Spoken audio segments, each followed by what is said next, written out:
Siguiendo con los diseños de base de datos, vamos a ver otro ejemplo, ¿vale? Vamos a intentar hacer una base de datos para registrar una factura, por ejemplo. ¿Vale? Para ello nos vamos a centrar en el típico modelo de factura, en la cual aparece el nombre del cliente, los datos del cliente, la fecha, el número de factura, y luego tenemos la típica rejilla donde vienen las unidades, el producto que se compra, el precio unitario, el subtotal,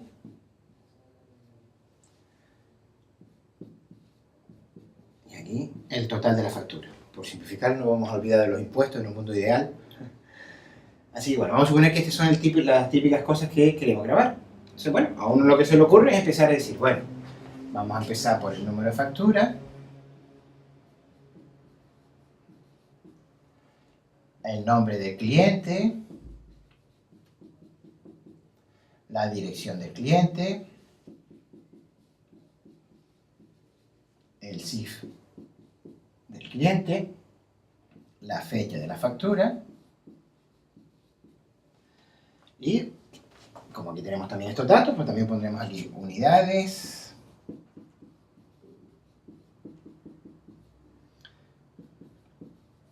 producto,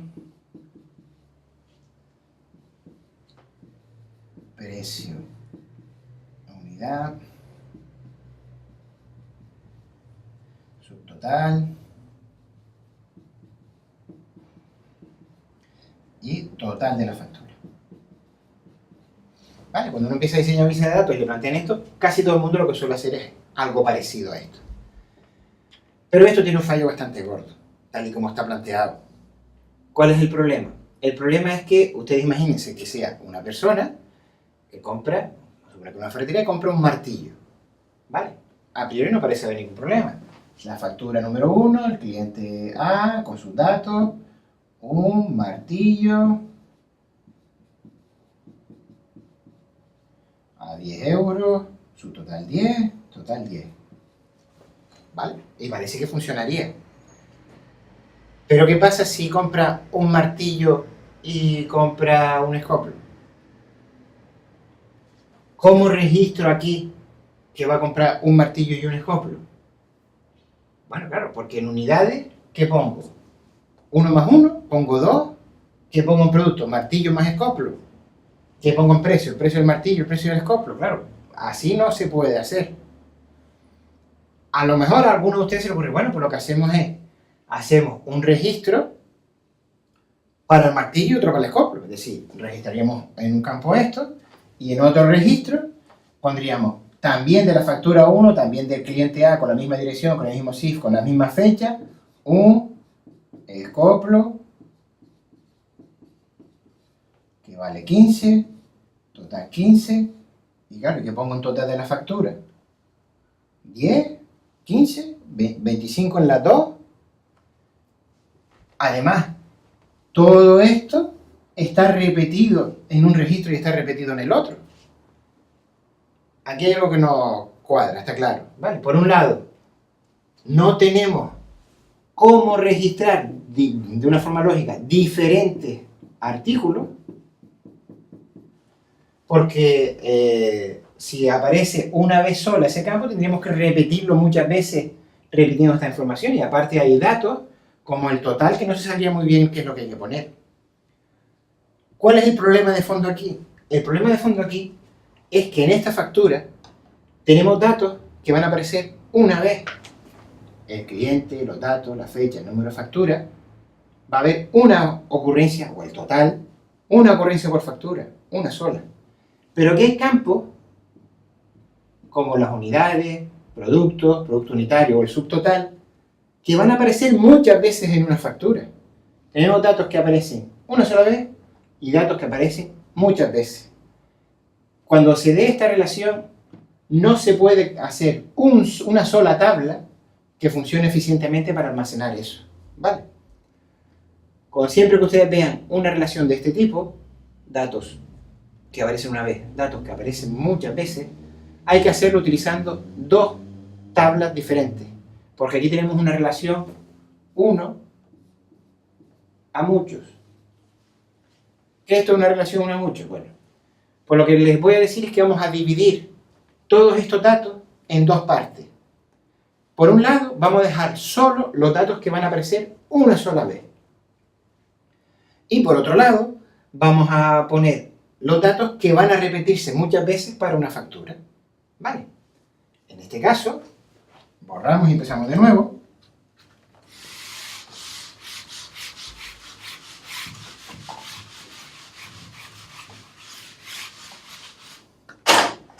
Vamos a crear dos tablas. Una que tenga número de factura,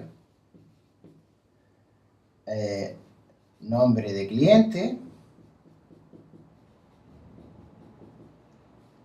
CIF de cliente, fecha y total de la factura. De los datos que vimos antes, estos son los que aparecen una sola vez. ¿Y cuáles son los datos que aparecen muchas veces? Pues en otra tabla aparte almacenaríamos unidades, producto,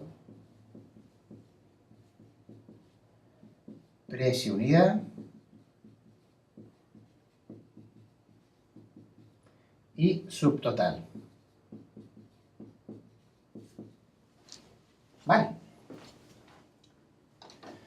Bueno, ¿qué es lo que habría que hacer aquí si tenemos que registrar la factura que hicimos antes de un escoplo y un martillo? Pues muy bien, el número de factura, pondríamos la 1, nombre del cliente, el cliente A, con su CIF el que sea, la fecha de hoy. Y aquí tendríamos dos registros. Uno para el martillo, un martillo a 10 euros cada uno, subtotal 10, un escoplo a 15, creo que había dicho, 15, con lo cual el total de la factura será 25. Vale. Bien, con esto hemos conseguido no duplicar información. La información que aparece en la cabecera se almacena una sola vez, la información que se almacena en la línea se va almacenando en el detalle, un registro para cada uno de esos detalles, y con eso ya podemos tener infinitas líneas o un gran número de líneas para una sola factura. Bueno, esto parece que encaja mejor, pero aún así tiene un problema, y es que si yo leo esto, martillo, un martillo 10 euros, ¿quién compró este martillo? Ahora mismo, si yo miro esto aquí, o quién compró este escoplo, no sé quién lo compró. ¿Vale? Tengo que encontrar una forma de relacionar esta factura con estos detalles. ¿Cómo se hace eso?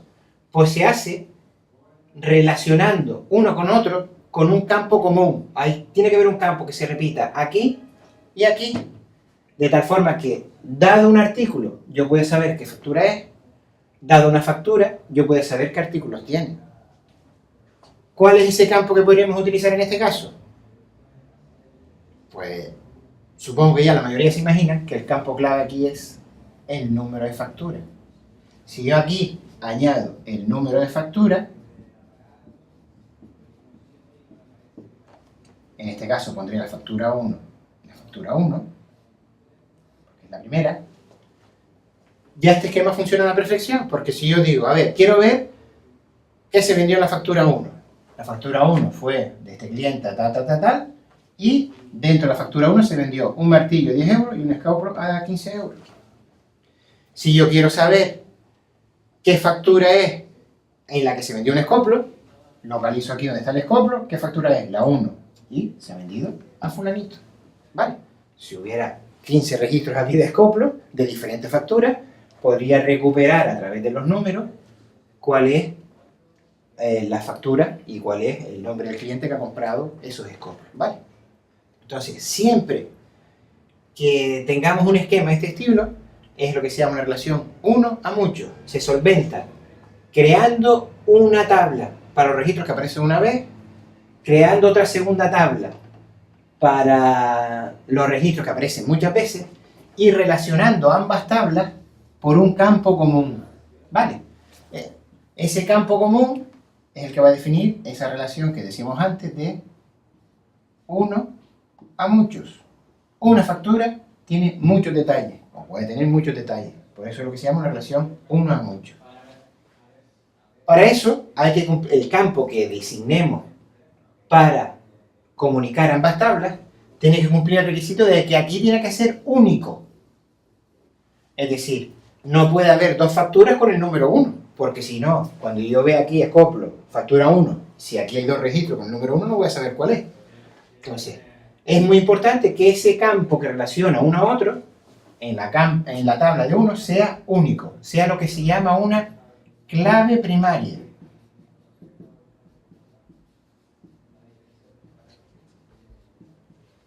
Una clave primaria es un campo que va a estar relleno en todas las fichas de esta tabla principal y va a tener un valor que no se repite. Todos los campos de ese número de factura van a ser obligatoriamente distintos. No puede haber dos registros con el mismo número de factura en esta tabla. En esta, que es lo que se llama el detalle, sí puede haber repeticiones, porque claro, puede haber varios artículos de la misma factura. Pero en la tabla principal tiene que ser una clave primaria. Normalmente a esta tabla, a la que he llamado principal, es lo que se llama una tabla maestro. Y a esta tabla es la que se llama una tabla de detalle. Maestro y detalle, relación 1 a mucho. ¿Ok? O sea que con esto ya hemos visto cómo solventar este ejemplo. A continuación les voy a plantear, hay un ejercicio que podrán ver donde veremos varias tablas de este tipo, varios problemas de base de datos de este tipo que ustedes tendrán que resolver, pensar qué datos tienen que almacenar y cómo los estructuran para que cumpla esta regla, esta integridad, de tal forma que la información se almacene una sola vez y sea fácil recuperar todos los datos, dado un registro maestro, averiguar cuáles son sus detalles, o dado un detalle, averiguar los datos de su maestro. ¿Vale?